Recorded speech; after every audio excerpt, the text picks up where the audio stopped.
Pasok lang ako ng ano Nasaan na ba moderator? Sige, yung tropa mo na lang gawin mo moderator para ano. Wait lang, pass. Wait lang. Eh, si Father, kala ko si Father Darwin yung na ano.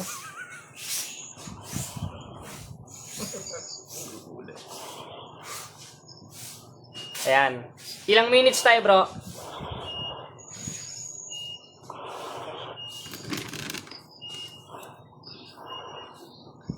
Yan. Sige, mga kapatid, magandang gabi sa inyo.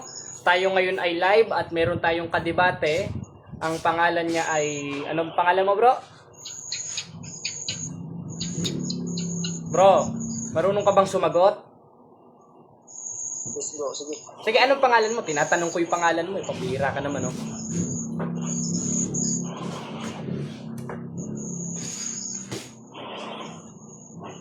Sige. Ang tema natin, rebulto, no? So, yung rebel. Sige, yan. Wala bang moderator? Wait lang, ha? Sige, okay na. Simula na tayo. Ito na lang ang moderator, si Mago. Ito na muna, bro. Ikaw ang muna. Ikaw ang affirmative, eh. Kaya nga pamatudan mo. Hindi ko naman sinabing pamatudan ko. Pambihira ka naman, oh. Ikaw nga magpapatunay because you are in the affirmative side. Pamatudan mo, sumala sa Biblia na kaming mga Katoliko nagsamba sa mga rebulto, sa mga Diyos-Diyosan. Oh. Oh, sige, latag na. Bibigyan kitang 10 minutes. Oh. Sige. Oh, maglatag ka na. Ano pang hinihintay mo? Meron ba kang ginagawa dito, bro? Eh, kala ko ba ngayon tayo magdidiskusyon?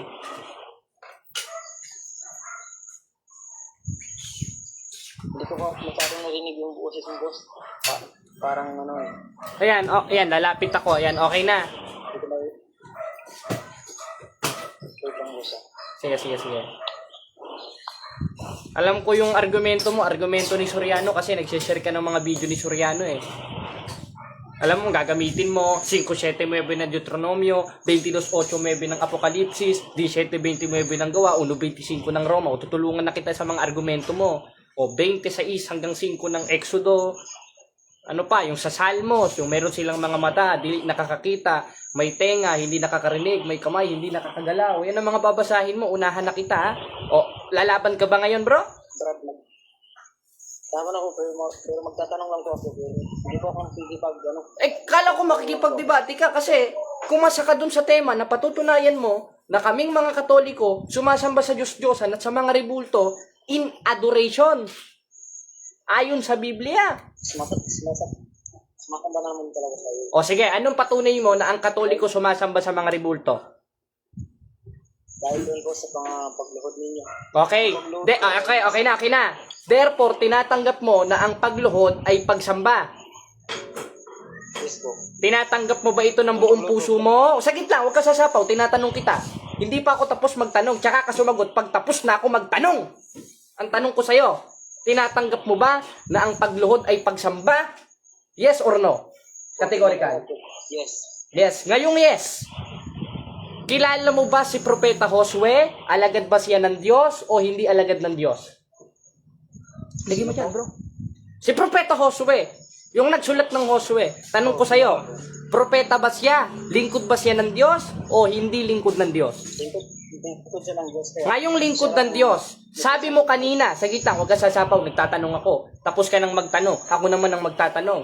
Para hindi tayo maging bias. Ngayon sinabi mo na ang pagluhod ay pagsamba at tinanggap mo na si Propeta Josue ay sugo ng Diyos at alagad ng Diyos. Sabi sa 7:6 ng Josue, nagpatira pa si Josue sa harap ng kaba ng Panginoon. At ang katuruan ng mga apostol, 9:5 ng Hebreo, dun sa kaba ng Panginoon ay mayroong mga larawan o may mga rebulto ng anghel. Tanong, tinatanggap mo ba na sumasamba sa Diyos-Diyosan si Propeta Josue dahil lumuhod siya sa larawan? Tinatanggap mo o hindi mo tinatanggap? Sagot. Tinatanggap ko. Ayun! Okay, ngayong tinatanggap mo, sinong mas matalino sa inyo ngayon ni Propeta Josue? Siya na lumuhod sa larawang inanyuan sa 7:6 ng Josue? O ikaw, na ayaw lumuhod sa larawang inanyuan o dun sa Holy Covenant na pinagawa ng Diyos? Sagot. Sir po ay Tinatanong ko, ang tanong ko ay categorical, sagutin mo ng categorical. Hindi ko naman sinabing si Josue po ay chismoso, si Josue po ay chismosa, si Josue po ay nagtitinda ng balot sa kanto. Ang tinatanong ko sa'yo, sinong mas matalino sa inyo ni Josue? Si Josue, 7:6 ng Josue, na nagpatira pa sa Kabanantipan o sa Holy Covenant na mayroong dalawang larawang inanyuan? O ikaw, na ayaw mo o pinagbintangan mo si Josue sumasamba sa Diyos-Diyosan? Sagot sa akong pangutana. Huwag kang magpatutsada dahil tinatanong kita. Hindi ko sinabing magpatutsada ka. Sagot! wait lang boy. Sumagot ka. Tinatanong kita. Hindi ko naman sinabing wait eh. Ang sabi mo kasi, si Josue sumasamba. Sabi mo kasi nagbibintang ako. O, nagbibintang ka naman talaga eh. O, ulit ang tanong, hindi mo yata na-gets. Alagad ka ni Soriano. Isang bro. Sagit lang. O sige, pagbigyan kita. Si Jose na ano. O sige. Okay na. Meron pa akong dalang sa ilito. Okay na. Sabi mo kasi kanina, ang pagluhod ay pagsamba at bawal lumuhod sa larawang inanyuan. Sabi mo ka naman kanina, Dahil wait lang, sagit lang. Pambihira ka naman. Paano ako makapagtanong sa'yo eh? Sumasapaw ka ng sumasapaw para kung washing machine, titigil, tas uulit, titigil, tas uulit. Ang tanong ko sa'yo, sinong mas matalino sa inyo ni Josue? Ikaw, na sinasabihan mong si Josue ay sumasamba sa mga Diyos-Diyosan?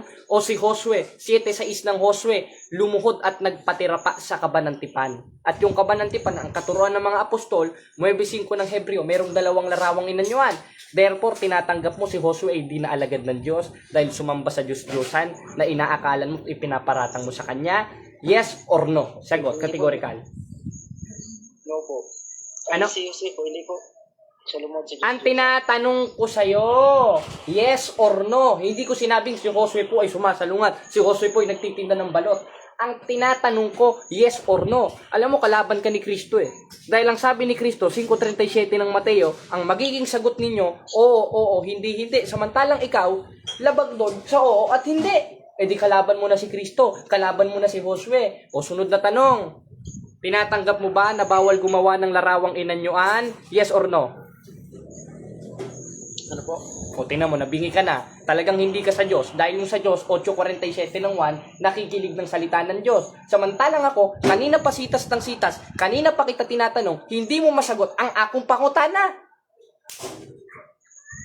Sumagot ka, kapatid. Sabi mo kasi kanina, dalawa ang stand mo eh. Bawal lumuhod sa larawan. Ngayong hindi mo naman matutulan, si Josue lumuhod sa larawan. Sa 7:6 ng Josue na pinagbintangan mo na si Propeta Josue sumasamba sa Diyos-Diyosan. Tanong ko naman sa'yo, bawal ba gumawa ng larawang inanyuan? Bawal o dili bawal? Sagot. Bawal po yung kapatid. O, ngayong bawal. Sabi sa 3:10 ng 2 Kronika, at gumawa o saka banal-banalang bahay ay gumawa ka ng larawang inanyuan. Tanong, sinong nag-uutos nito? Si Satanas o ang Diyos? Ang Diyos po, pero hindi po ikaw sa kapatid. Ngayon, tinatanggap mo na kinakain mo na naman yung sinasabi mo na bawal, ngayon ang Diyos ay nag-utos sa 3:10 ng 2 Kronika?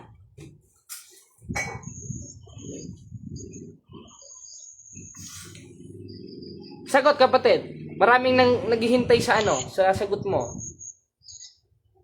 Sabi mo kasi kanina, bawal gumawa ng larawang inanyuan. Hindi po kasi Binasa ko yung 3:10 ng 2 Kronika na ang Diyos nagpagawa ng larawang inanyuan, nilagay sa kabanal-banalang templo. Ang tanong ko sa'yo, sinong nag-utos doon sa 3:10 ng 2 Kronika? Si Satanas o ang Diyos? Paulit nga bro, hindi ko masyadong marinig. Pambihira ka naman, oh. Nasaan ka ba? Nasa Eiffel Tower? Nasa New York City para hindi mo marinig? Klaro-klaro ng Tagalog ito. Ang tanong ko sa'yo, sabi mo kasi kanina, bawal gumawa ng larawang inanyuan. Ngayon, ikinotes ko yung verse sa 3:10 ng 2 Kronika, sa kabanal-banalang bahay ay gumawa ka ng larawan at ibalot mo sa ginto. Tanong, sino nag-uutos nun? Ang Diyos o si Satanas? Sumagot ka lang sa tanong. My question is categorical. Answer that categorically. Yes po kapatid. Sinong nag-utos? Sinong nag-utos? Si Satanas o ang Diyos? Sagot. siyempre ang Diyos. Ayun. Therefore, tinatanggap mo o kinakain mo na yung sinabi mo na bawal gumawa ng larawang inanyuan, samantalang ang Diyos nagpagawa ng larawang inanyuan. Tanong, sinong mas matalino sa iyo ng Diyos? Ikaw na ayaw gumawa ng larawang inanyuan o ang Diyos na nagpagawa mismo sa mga propeta, sa mga apostol, 3 ng ikalawang kronika, ilagay sa kabanal-banalang templo ang mga larawang inanyuan? Sinong mas matalino? Ikaw o ang Diyos? Sagot. Siyempre ang Diyos ang matalino. Ayun! Ibig sabihin ba, kinakain mo na yung tema mo na bawal gumawa ng larawang inanyuan dahil mismo ang Diyos nagpagawa ng larawang inanyuan? Yes or no? Categorical. No po. Nag-no ka na naman.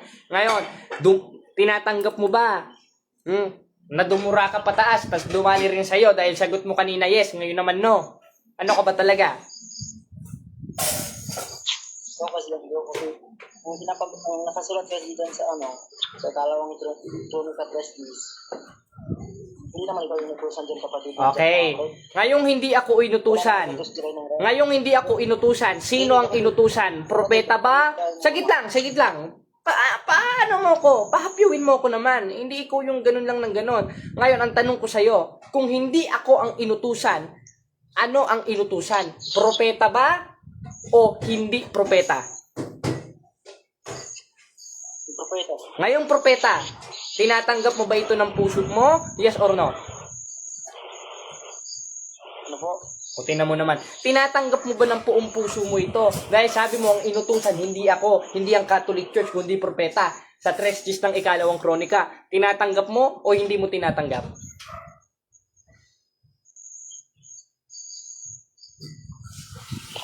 Tinatanggap po yan. O ngayon tinatanggap mo.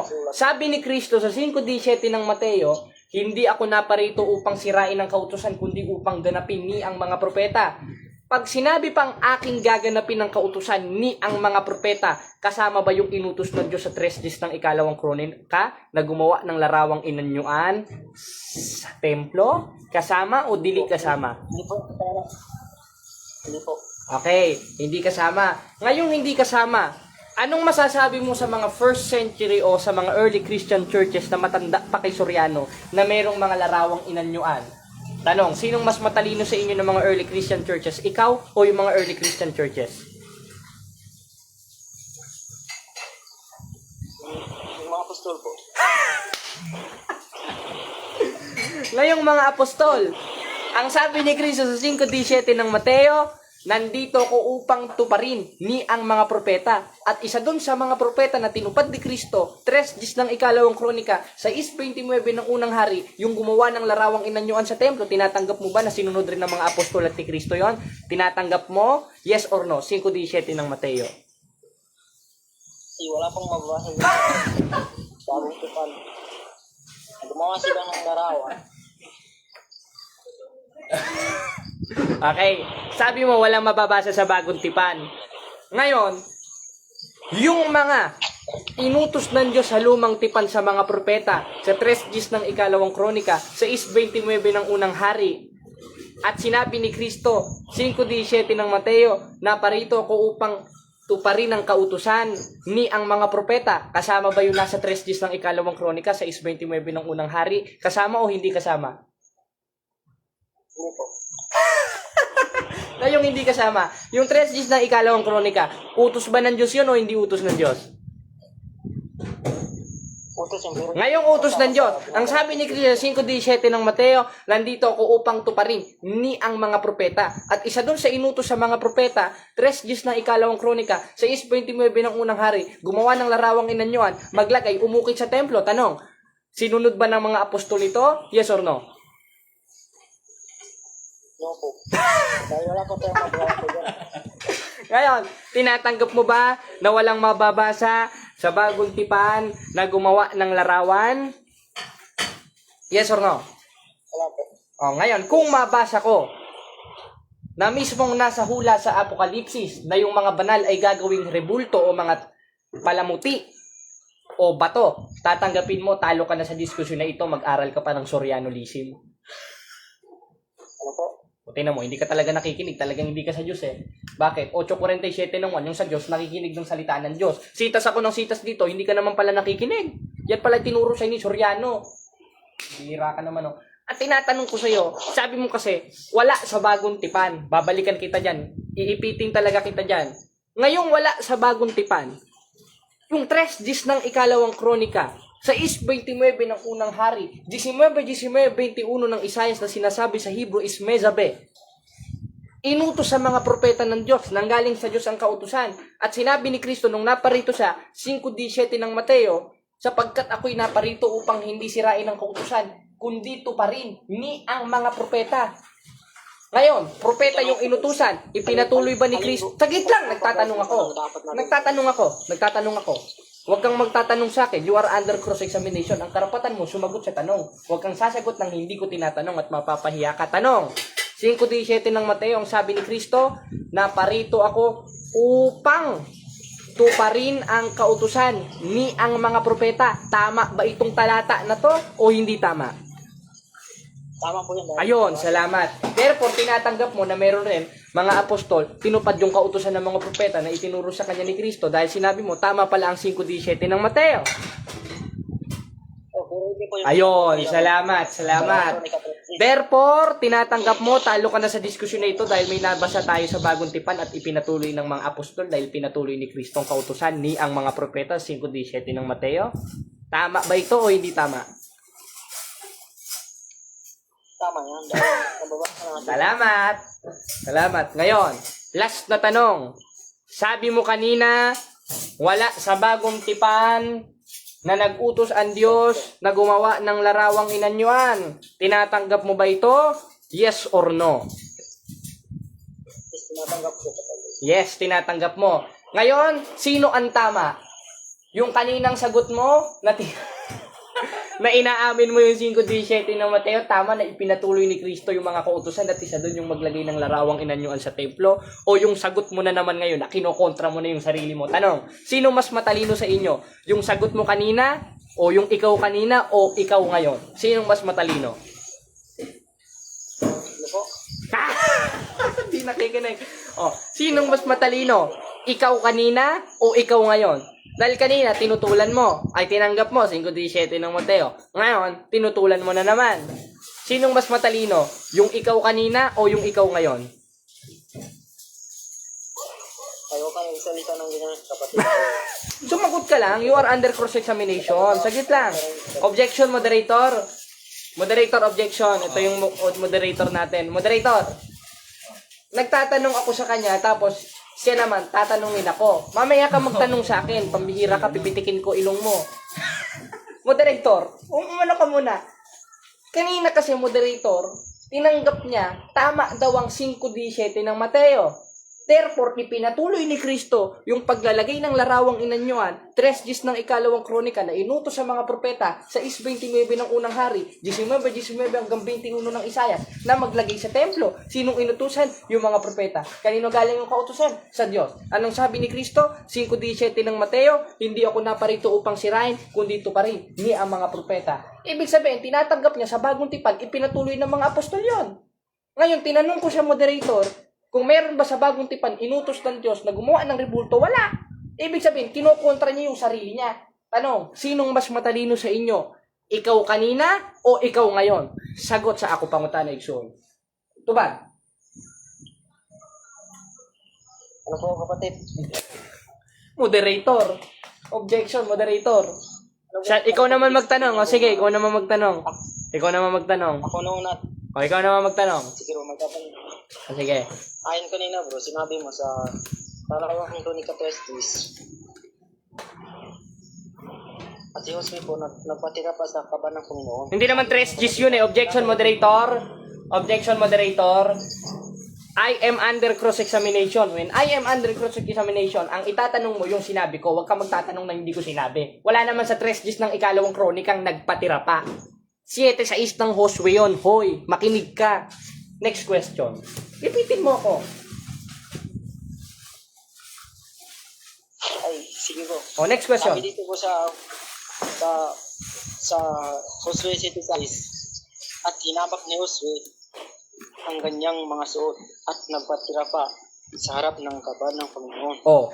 Hanggang sa kinahaponan O, ano tanong mo? matatanda ng Israel at sila ay Ang karapatan mo magtanong, hindi magbasa't magpahayag. Objection, moderator. Ang tanong ko dito po, O sige, ano tanong mo?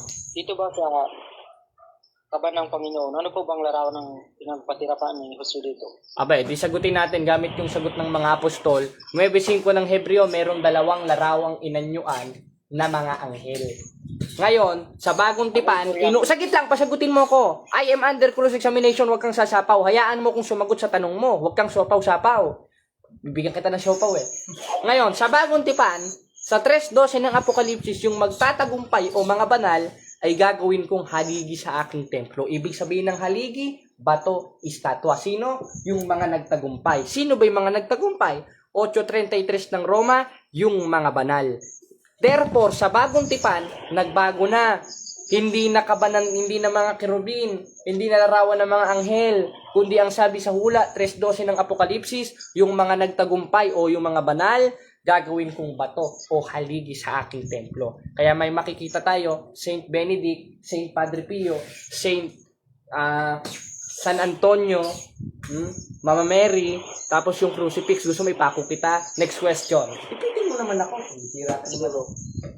Sa bagong tipan ba bro, meron bang nakasulat na gumagawa sila ng larawang inanyuan? Meron. Gaya ng mga mukha ba yan ni Maria o ni Jesus? Meron. Pambihira ka naman, di ka talaga nakikinig, oh. 5:17 ng Mateo, ang sabi, pakinggan mo yung sagot ko, wag ka sasapaw, ha. Sapagkat ako'y naparito upang hindi sirain ang kautusan, kundi upang ganapin ni ang mga propeta. Anong kautusan ang ibinigay sa mga propeta na ipinatuloy ni Kristo? 3:10 ng ikalawang kronika, 6:29 ng unang hari, yung maglagay ng larawang inanyuan o gumawa sa templo. Katunayan, ipinatuloy ni Kristo yon. Historically speaking, yung mga early Christian churches, may mga larawan. Kayo wala. Larawan ni Soriano. Bible exposition. May hawak na Biblia. Nakaganyan. Next question. Ipitin mo naman ako. Pambira ka naman, oh. Ipit! Bro, yung larawan po ba ni Maria, pinapagawa po ba? Oo. Basa. 3:12. Oh, ito na. Hindi. Ito na. Babasahin ko. Objection, moderator. Objection, moderator. Moderator, pumagitna po kayo. Dito ka, moderator. Wait lang, may moderator. Pumagitna po kayo, moderator. Sabi niya kanina, ang kanyang tanong, meron bang muka ni Maria pinagagawa? O sige, babasahin natin. O, basahin natin sa 3:12 ng Apokalipsis. Paulit-ulit, sasampal ko sa ito eh. Sabi, ang magtatagumpay ay gagawin kong haligi o bato sa aking templo. Ibig sabihin ng haligi o bato, statwa yon. Sino ba yung mga nagtagumpay? Si Mama Mary, si Saint Benedict, yung mga santos ng mga Katolikong inaring ganap ng Diyos, kinanonize ng church. Bakit? Because the church, 3:15 of 1 Timothy, the foundation and pillar of truth. Ngayon, nabasa ba o hindi? Nabasa. Next question. Sabi mo kanina, boss, bro, yung si Maria po, nagtagumpay. Tama, nagtagumpay. Ano pong Ibig sabihin nagtagumpay dyan. Sagit lang kapatid. Sa ibang translation, wait lang. Objection, moderator. Sumasapaw, moderator. Magtanong ka, huwag kang sasapaw. I am under cross-examination. Ang karapatan mo, magtanong hindi para sumapaw. Ngayon, ang tanong niya, moderator, meron daw bang mababasa na si Maria nagtagumpay? Nagtagumpay si Maria, kaya nga meron sa tradition natin, Assumption of Mary. Ibig sabihin ng nagtagumpay, banal. Nasa Lucas, si Maria ay tatawaging blessed. po yan sa Biblia? Sagit lang! Ano? Hindi kapatid, sumagot ka sana. Sumasagot ako sa tanong mo, ayaw mo lang ng sagot ko. Bakit? 4:4 ng ikalawang Korinto, binulag ka ng ama mong diablo. Sinungaling ka kasi, 8:44 ng 1. Ngayon, sagit lang ha. Ang tanong mo sa akin, saan mababasa sa Biblia na nagpagawa ng rebulto ni Maria? Sabi ko sa iyo, sa 3:12 ng Apokalipsis, yung mga nagtagumpay ay gagawing haligi sa templo ng Diyos. Ibig sabihin ng haligi, bato, structure. Kaya nga meron kami structure ni Maria. Ngayon, nagtagumpay ba si Maria? Nagtagumpay. And according sa Apostolic Tradition 3:2 Thessalonians, si Maria ay umakyat sa langit. Na kung paanong si Elias at Moises, 17:3 ng Matay, nasa langit at nakausap ni Kristo, ganun rin ang mahal na Birheng Maria na ina ng Diyos ayon sa Biblia. Gibain mo yan, kapatid. Next question. Ayon sa Biblia po. Sabi mo. Next question. Diba? Sure ka na po ba yan, kapatid, na... Pambihira ka naman, oh. Nasagot ko na yung tanong. Moderator, Emmanuel, moderator, objection. What's your objection, bro? Ang akong objection, moderator, nasagot ko na ang tanong niya. Don't fix my answer cause you are not in Quadcom. You are not in Quadcom. Objection, moderator. Don't fix my answer. This is my answer cause I am under cross-examination. Next question. At ipitin mo ko. Kasi, next question. Ano ba yung tema nyo? Wait lang. Rebulto, bro. Tema nyo? Rebulto. Next question. Next question. Pabihira ka naman, Okay, no? next question. Sige po. Yung nakasulat po dyan sa... Dito po sa Juan 4:24. Alam niyo po ba ito, kapatid? Alam ko na yan, pabihira ka naman, no? Tapos i-apply mo sa aming mga Katoliko. Tama, ang Katoliko sumasamba sa Espiritu at katotohanan. Sino naman nagsabi sa'yo na sumasamba kami sa rebulto? Wala kang mababasa sa CCC o Catechism of Catholic Church na kami ay sumasamba sa rebulto dahil bawal ng Biblia yon. Huwag kang mamaratang, kapatid, sinungaling ka talaga. Alam mo kung nandyan ako, ihampas ko sa'yo to. Next question. Pero lumulod po ba kayo sa rebulto? Lumuluhod kami to respect gaya ng ginawa ni Josue. Basa, wait lang. Objection, moderator, sumasapaw pagsabihan nyo. Basahin natin ang 7:6 ng Josue.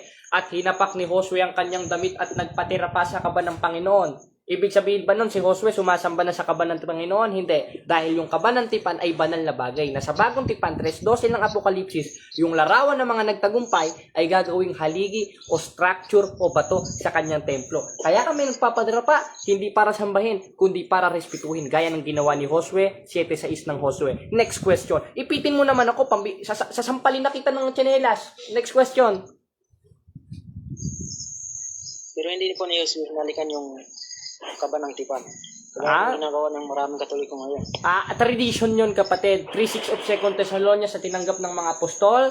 That tradition, that receive of us. Palibasa kayo, walang tradition. Kontra kayo sa aral apostoliko eh. Next question. Moderator, antabayanan nyo. Baka magtatalon-talon sa ibang tema yan. Doon tayo sa tema natin. Huwag kang pupunta sa ibang tema cause I am under cross-examination. Next question. Rebulto ba yung tema? Rebulto? Rebulto tema. Next question.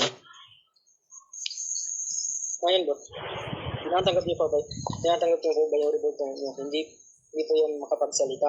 Tama, tinatanggap ko. At iko-coach mo yung salmo. Yung salmo na merong bibig, hindi nakakapagsalita, may matang hindi nakakakita, may tengang hindi nakakarinig, pumapatungkol yun in Hebrew term to pisel. At yung pisel, 25:6 ng Exodo, pumapatungkol sa Diyos-Diyosan sa Israel. Hindi naman Diyos-Diyosan si Kristo eh. Dahil ang definition ng Diyos-Diyosan, 8:4 ng unang Korinto, yung mga larawan ng mga bagay na hindi totoo. Si Maria totoo, si Saint Antonio totoo, si Saint Benedict totoo, historically and biblically speaking, si Maria totoo, si Kristo totoo, kaya hindi sila Diyos-Diyosan. Ngayon, kung ang definition sa iyo ng Diyos-Diyosan, may matang hindi nakakakita, tinatanggap mo rin sana na ang Diyos ay nagpagawa ng Diyos-Diyosan dahil sa 3:10 ng ikalawang kronika, sa 6:29 ng unang hari, ang Diyos ay nagpagawa ng larawan. Pag sinabing larawan, may matang hindi nakakakita, may ilong na hindi naamoy, may bibig na hindi nakakapagsalita. Next question, moderator. Ipitin mo naman ako. Ikaw, iipitin ko dyan ng tsinelas eh. Next question. Sige po. Meron pong nakasulat kasi dito sa Isaiah 44:20. Sabi dito, larawang inyo yun. Pinagpatira pa at pinasamba. Tinatanggap mo po ba? Tinatanggap ko yan, tama, dahil yung larawang ina nyo na sinasabi dyan ay mga Diyos-Diyosan. Ngayon, wala namang aral ng Catholic Church sa Catechism of Catholic Doctrine na sinasamba namin ng rebulto. Ang sinasamba namin, 4:24 ng 1, ang Diyos. At kaya kami nagpapatira pa, sinunod namin yung ginawa ni Kristo na ipinatuloy niya na kautusan sa mga propeta. 7:6 ng Josue, nagpatira pa si Josue sa kaban ng tipan. At yung kaban ng tipan, 9:5 ng Hebreo, may larawang inanyuan. Ngayon, ibig sabihin ba sumasamba si Josue sa larawang inanyuan? Hindi. Para respetuhin gaya ng ginagawa ng Katoliko. Ngayon, yung Old Testament na binasa mo sa Isaias, engot yan. Dahil pumapatungkol yan sa mga pagano sa Israel, hindi sa Pilipinas at sa Roma. Next question. Pero tinatanggap mo bro yung... Tinatanggap ko dahil hindi naman applicable sa Katoliko yan dahil wala pa namang Katoliko niyan eh. Wala pa naman si Kristo na, hindi pa nagkakataong tao eh. Next question naman, wala bang pang ipit dyan? Kuha kang ipit doon. Next question.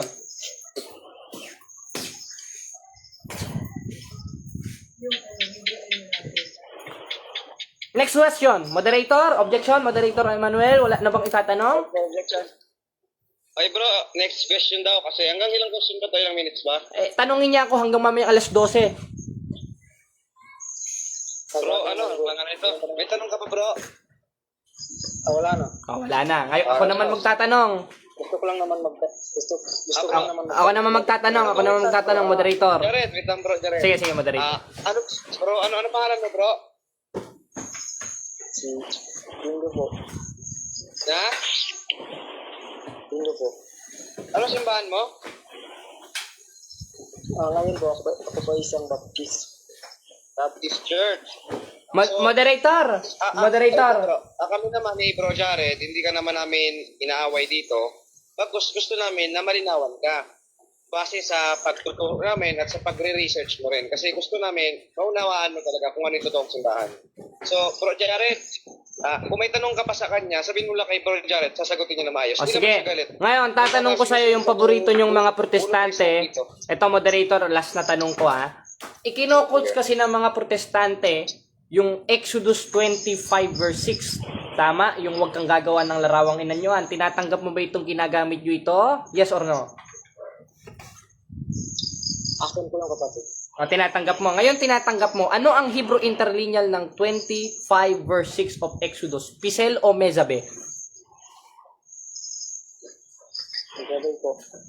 Objection, Moderator. You are under cross-examination. When you are under cross-examination, sumagot ka sa akong pangutana. Tubag, Moderator. Ano ninyo yung aking wallet na? Tubag.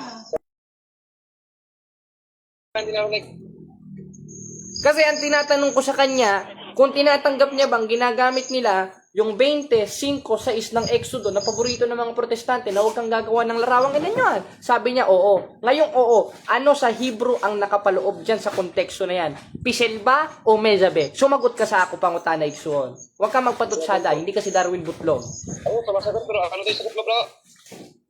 Isabel. Isabel, sa Isabel? Mezabe?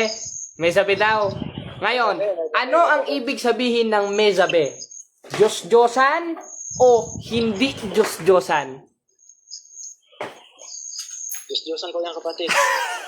Ngayong Diyos-Diyosan, sabi sa 19:19 hanggang 21 ng Isayas, ang Diyos ay nagpagawa ng tabernakulo. Ang Hebrew term nun ay Mezabe. Tinatanggap mo ba na ang Diyos ay nagpagawa ng Diyos-Diyosan dahil ang sabi mo sa Mezabe, Diyos-Diyosan? Tinatanggap mo ba ito o hindi mo tinatanggap? Saka yung bilang 21 bro. Tinatanggap mo o hindi mo tinatanggap? Malin po. Tingnan mo, nahilo ka na. Ngayon, objection, Moderator. Objection, Moderator. What is your objection bro? Sabi niya kanina, ang Mezabe daw ay Diyos-Diyosan. Ngayon, binasa ko yung 19:19 hanggang 21 ng Isayas na ang Diyos ay nagpagawa ng tabernakulo sa Israel. At ang Hebrew nun ay Mezabe. Therefore, tinatanggap mo ang Diyos ay nagpagawa ng Diyos-Diyosan dahil ang sabi mo ang Mezabe ay Diyos-Diyosan? Tinatanggap mo ba ito o hindi mo tinatanggap? Sagot ka bro. Po, dahil hindi po yung Diyos-Diyosan ni Maria o ni Jesus. Sabi daw niya, hindi daw Diyos-Diyosan ni Maria at hindi daw Diyos-Diyosan ni Jesus. Paano hindi pa naman existed dun si Maria? Ano ko ba naman? Paano? Bro mo si Santa Maria, pagbintakan mong Diyos-Diyosan si Santa Maria si Kristo. Ang pinopoint ko o ang tinatanong ko, yung 25:6 ng Exodo, ang Hebrew daw noon ay Mezabe.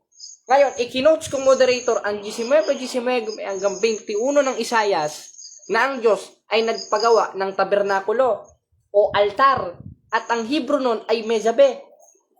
Therefore, tinatanggap niya na ang Diyos ay nagpagawa ng Diyos-Diyosan. Tinatanggap mo ba ito o hindi mo tinatanggap? Tinatanggap ko pero sa Israel lang po yung minuto. Ngayong tinatanggap mo. Yun po.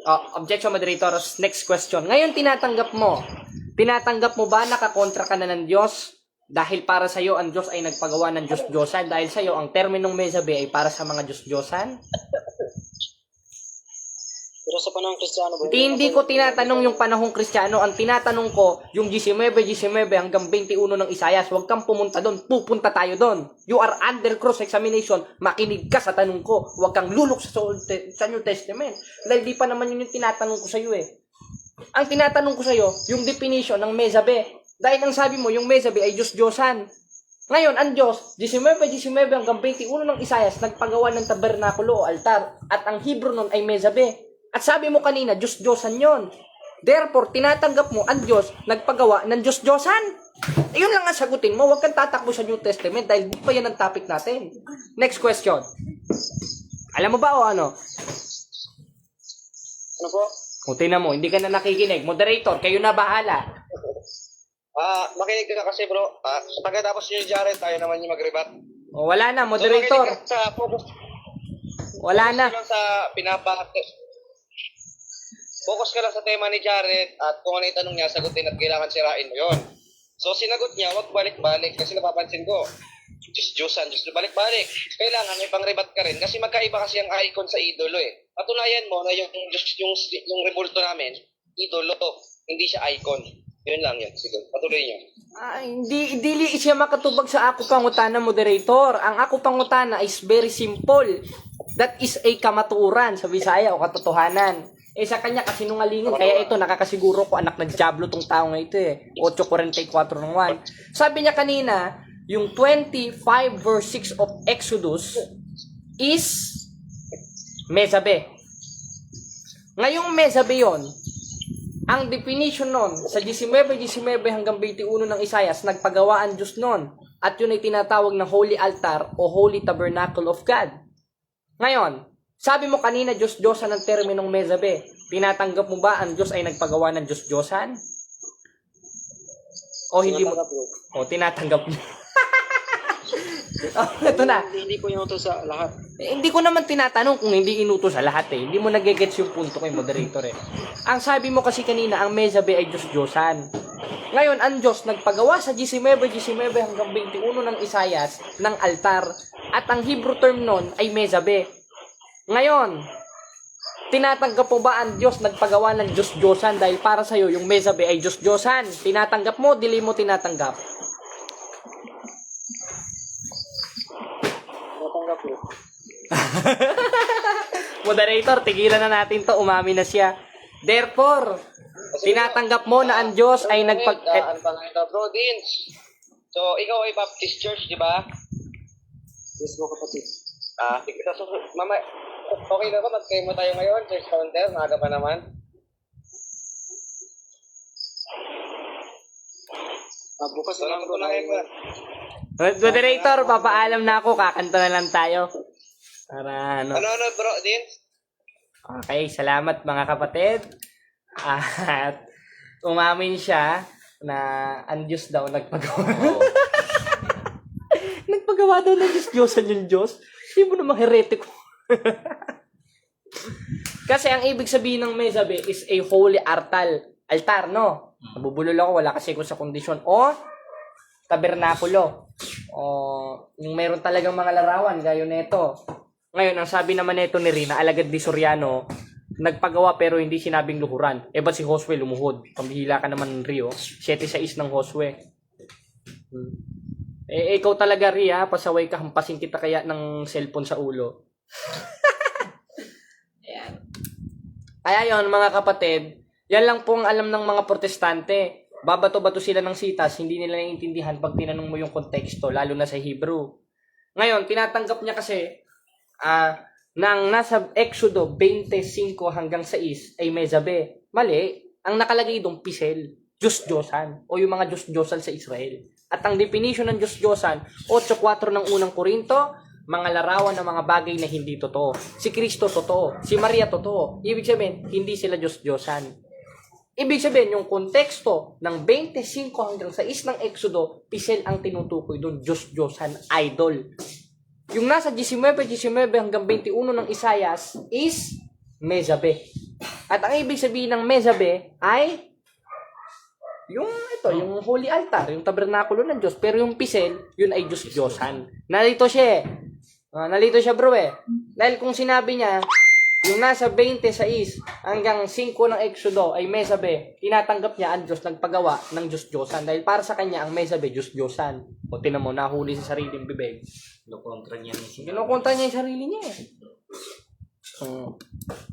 Wala tayo sa kondisyon ngayon. Medyo nabubulol-bulol tayo mga kapatid. Totoo sila pero yung ginawa nyo hindi. Anong hindi totoo? Ri, nagbabasa ka ba ng history, Ri? Si Maria, totoo. Si Cristo, totoo. Si Saint Benedict, totoo. Si San Antonio, totoo. Si Padre Pio, totoo. Kailan ka ba nabuhay? 2025? Di mo kilala tong mga tao na to? Palibas ang kilala mo si Soriano, Nicolas Perez, wala namang inambag sa pagbuo ng Biblia eh. Sulpot. Kaya yun yung sinasabi sa 24:24 ng Mateo na mga bulaang propeta. Katunayan, kung si Soriano ay umanib sa tunay na iglesia ng Diyos na nasa Biblia, bakit nabautismuhan siya dun sa iglesyang kinukontra niya na ang nangangasiwa ay si Nicolas Perez? Hindi masasagot ni Rian. O ngayon, kumanta tayo. Para hindi tayo high blood din. Ito, alam mo ba tong kanta na to, bro? Ano? Ayan, request lang kayo mga kapatid. Tayo ay kakanta. Para, ha? Thailand to. Thailand? Patay tayo dyan.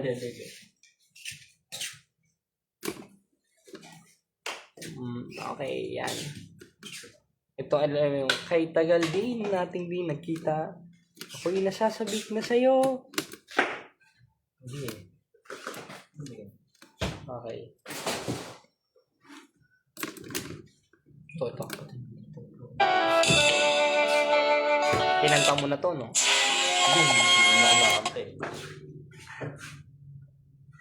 Superhero, nagdo-download. Superhero? Shout out kay Maria Cecilia, Jimuel Bongalos, Arcibal, was out bro. Senior ka nga yata na. Marunong ka mata. Ito ang ating pusa.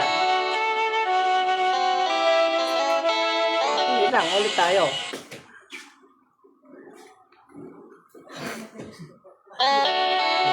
Ba't gano'n? Hindi na ano. Yung alam mo yung kantang, sumakay ako ng jeepney. Ayo. Ikaw ang nakatabi. Di makapaniwala. Ganyan lang, inom muna ako. Ikaw muna bro, mago ang... Hindi, sige. Basa-basa ka ng comments. Basa ka ng mga comments.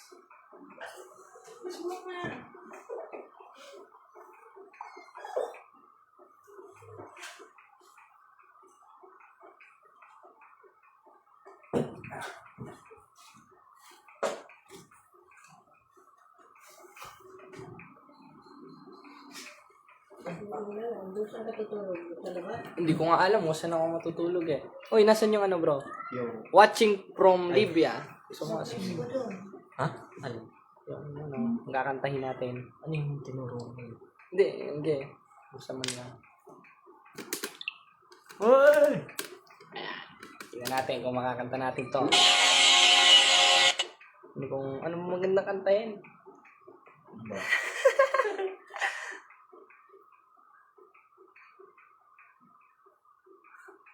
Kailan ka mangangaral di Santa Rosa, Laguna? Kapag mayroon ng mga protestante dyan, sasabayan natin eh. 1-3 ng tito, sawayin mong may kabagsikan sila. Ngayon, wala pa tayo sa kondisyon. Hindi ko pa alam mga ano. Yan. Kakanta pa ba, mga bro?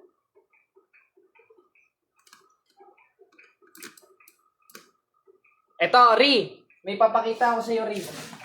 Diba, sabi mo bawal gumawa ng larawang inanyuan? Nalimutan ko. Bakit meron kayong larawang inanyuan ni Daniel Rason? Sa Apalit, Pampanga, ipinrosisyon pa, tinong mga walang yan. O, idolatria to eh. Ito yung Diyos-Diyosan. 5-7-9 ng Deuteronomio. O. Tignan mo. O, yari ka. Tignan ko na. Trinity ka ba, bro? 17 of Revelation, Amplified Bible, Trinity. Letra por letra yon. Dahil una pa lang, pasimula pa lang, unong-uno ng 1, nang pasimula siya verbo at verbo Diyos at verbo sumasa Diyos. Tanong, ang Espiritu Santo ba Diyos? Ang Espiritu Santo ay isa sa persona ng Diyos na Diyos. Bakit? 4:6 ng Filipos, mananalangin tayo sa Diyos. Ngayon, kung sa Diyos tayo mananalangin, sabi sa 1:20 ng Judas, manalangin sa Espiritu Santo, dapat tinatanggap mo ng Espiritu Santo rin ay Diyos. Ngayon, persona ba siya ng Diyos? That is a person of God. Si Kristo, persona ba ng Diyos? Persona ng Diyos. Ang Ama, persona ng Diyos? Persona ng Diyos. Kaya pag pinagsama-sama mo, 28:19 ng Mateo, Ama, Anak, at Espiritu Santo, na magkakasama na nung pasimula pa lang, 8:23, kasama si Kristo, 3:1 ng Kolosas, na nakaupo sa kanan ng Diyos, 1:8 ng Hebreo, na Diyos. 1:26 ng Genesis, sinabi ng Diyos, lalangin natin ang tao ayon sa ating larawan at ayon sa ating wangis.